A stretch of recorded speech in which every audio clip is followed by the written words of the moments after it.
right, that is today's lick. We are up to lick number 19. We do one lick lesson per video, up to number 19. So I want to thank everybody who's been subscribing.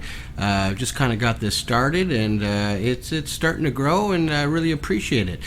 So if you've liked these lessons, if you've seen some of the other ones, please hit subscribe, please hit the bell, the notification button. Check through the playlist. Like I said, this is number 19, so there's 19 other licks you can listen to and learn. All right, so let's get started on this one. So today's lick is out of G. It's got a lot of bends in it, and it's got kind of a motion thing going from the 3rd fret up to the octave 15th fret. So let's get started. So the first part of the lick is kind of almost like a Chuck Berry type of thing.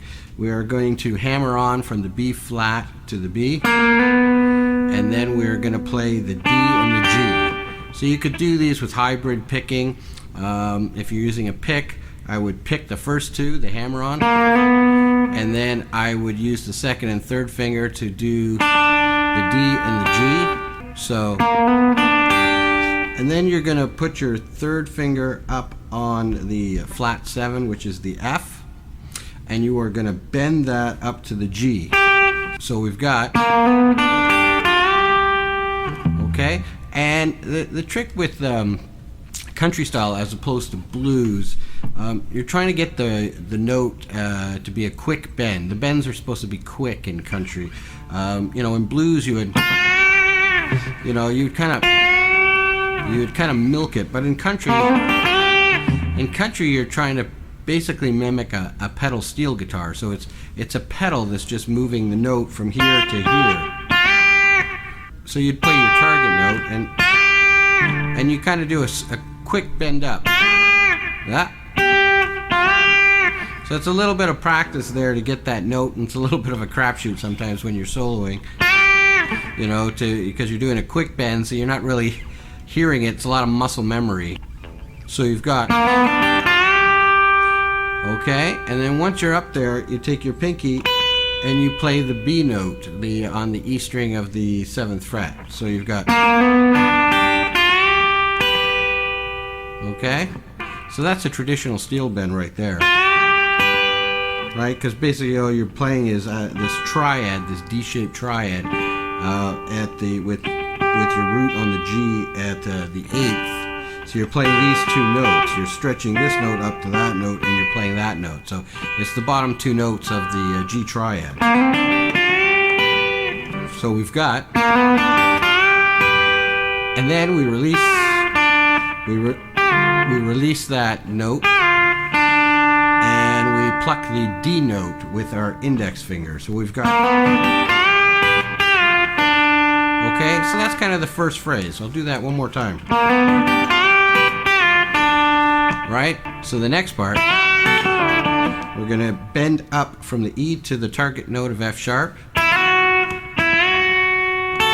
then we're going to use our pinky to play the A note on the E string, and then release the note back down, and then hit that D again.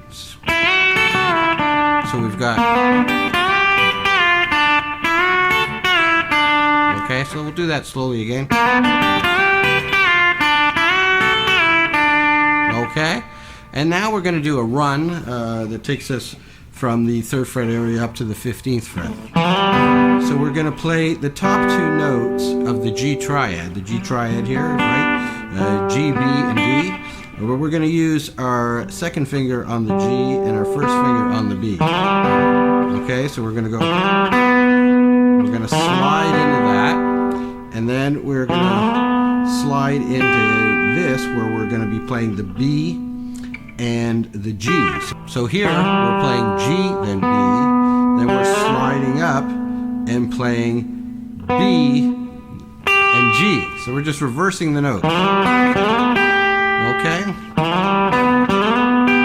All right. So we're here at the 9th fret on the D string and the 8th fret on the B string.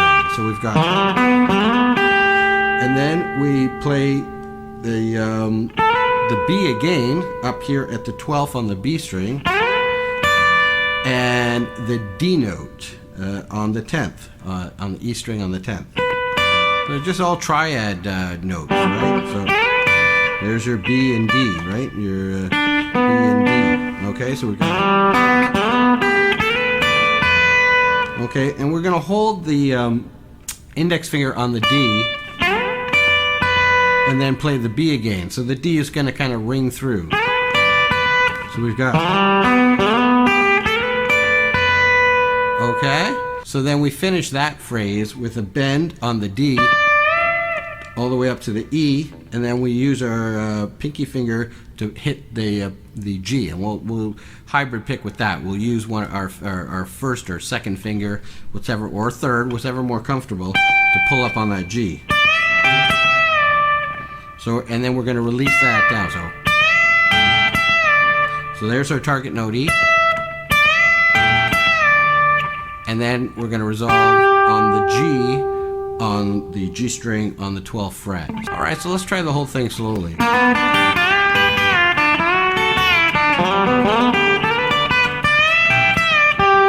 All right, so that's kind of a fun one. All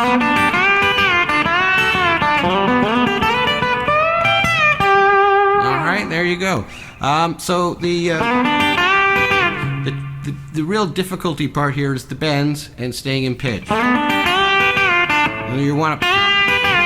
You're trying to bend up quick, you know, to make it sound mechanical, like a pedal steel guitar. You know, and it's tricky. You go in and out of pitch.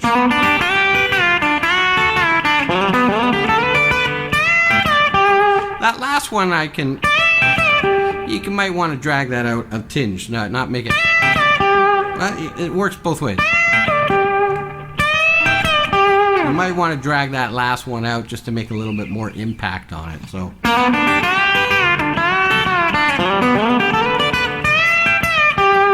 Either way. Anyway, that is lick number 19 of the series. So there's 19. You know, flip through the playlist, check out the other licks, leave comments on the ones you like. You know, if you got any suggestions. A lot of the subscribers are coming in from posts I've made on Facebook groups, and I've seen some comments on the Facebook pages. Really helpful, all positive. Really happy to be doing this. It's a little bit selfish for myself to be doing these lessons because I'm learning a lot from them. When you licks that you play over and over again, but then you got to break them down and do them slowly, you learn that you've been doing some of the stuff wrong, and I've been helping myself fix some of these things. So it's a great learning process, so I'm going to keep doing them. Please make a comment, let me know what you think. Hit the subscribe button, hit the notification bell. Take care, I'll see you later, bye.